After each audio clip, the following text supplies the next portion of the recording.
Hey guys, this is Editors Depot and you're watching another intro template tutorial. Feel free to pause this video at whatever moment you wish if we're going a little too fast for you. And if you have any questions, leave them down below in the comment section.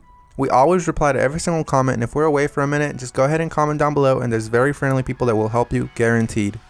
It's important to remember that this is a pre-made tutorial that we've carefully selected and approved because we noticed that it works the exact same way. If you have any questions, comments, or it's just not working for you, just leave a comment down below and we'll get back to you, guaranteed. Now this tutorial requires both Adobe After Effects and Cinema 4D. You will absolutely require them. If you do not have them, go ahead and visit EditorsDepot.com. We can do any template customization at very affordable prices. Just feel free to select the template you wish and check out with it and detail everything you want on the template. Now that that's out of the way, all you're going to want to do is open up the Cinema 4D file. So here it is, and we already have it open, so I'm going to go ahead and bring it up. And as you can tell, everything is ready to go. All you have to do is replace the text, render, and you're done. Except one little thing, there's sometimes problems that come up with the templates, and I'm going to go ahead and cover them here. Sometimes the audio will be included, and you don't have to worry a bit about that. As you can tell on this template, the audio is included. It's not a problem at all, and sometimes the font is not included. If it's not, all you want to do is of course look for the text layers. They will look a little like this. Select it, and then hit font. And select any font you wish. You can visit DesignerDepot.net for any font you wish. The first thing you want to do is of course modify one of the text layers. So here it says your. I'm going to go ahead and hover the text after I select it and replace it with editors. I'm going to do the same thing for the second layer behind that one. I'm going to hover the text and write editors. Now that that's done, I'm going to go ahead and render preview. And as you can see, it says editors. Everything is 100% fine. You do the exact same thing for the bottom layers. I selected both at the same time. I'm going to replace it with Depot. Once I go ahead and render preview, it looks amazing and I'm happy with it. I'm 100% happy with the colors because it's red and Editors Depot is red, but if you're not happy with the colors, you can simply come down below, double click it, and make any modifications you wish, whether it's make it green, make it blue, or blend it all together and make a little purple. I'm going to go ahead and keep it this way, and I'm going to go ahead and go to my render settings now. Once you're in the render settings, you're going to want to make sure that your width and height is set to 1920 x 1080 if you have a very good computer or decent computer and you have time.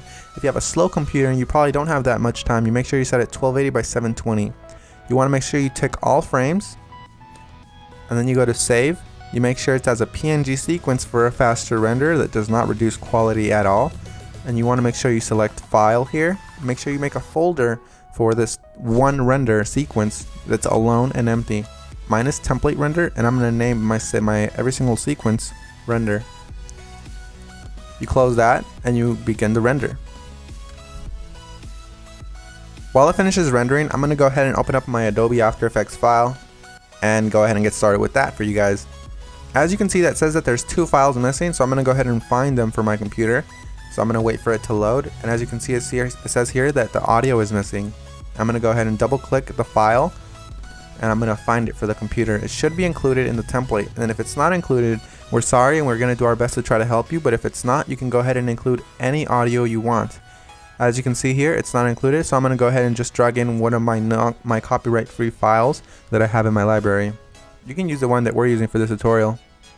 Another really quick tip you can actually follow is just close this, right click the file, and go to rename. You can actually copy the entire name if it still has the original name of the song. Then you go back to YouTube, you paste that there, and you download the file from there. You want to make sure it's copyright free and you're not breaking any laws though. Once you've gone ahead and replaced your song, you're going to want to go ahead and replace the other thing that was missing, which is of course the PNG sequence. It might be a PNG file, .png, or it might be an MP4 file, or anything within those regards, like QuickTime for example. You're going to go ahead and double click it and replace it with your render sequence. I'm going to select the first frame, scroll all the way down just to be safe, and select the last frame. You want to make sure you do the same thing, all while holding shift, so it selects every single one. You make sure you tick on sequence here where it says PNG sequence. You should have that option for Windows as well. You hit open and it will import every single one, and it'll make it look like a video. That makes your render much faster and it looks the exact same. So we're 100% done. Assuming you have every single one of the plugins required, you're 100% done, and if you don't, you're going to have a black screen similar to this. But if you do have a black screen similar to this, you're going to just want to make sure you troubleshoot it by turning off or turning back on whatever adjustment layers might be messing up your entire video. As you can see here, all of the adjustment layers, one of them within these messed up the entire render, so I'm going to go ahead and turn them on one by one. That one's fine, that one's fine. This one's the problem here. So you make sure you turn them back on, and you're done.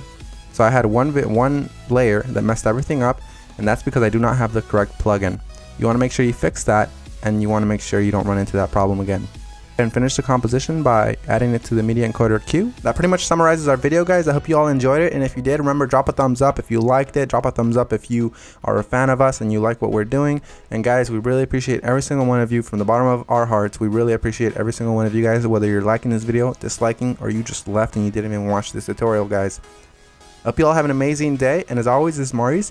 Visit EditorsDepot.com for any customization of templates, and have an amazing day. Take care, guys.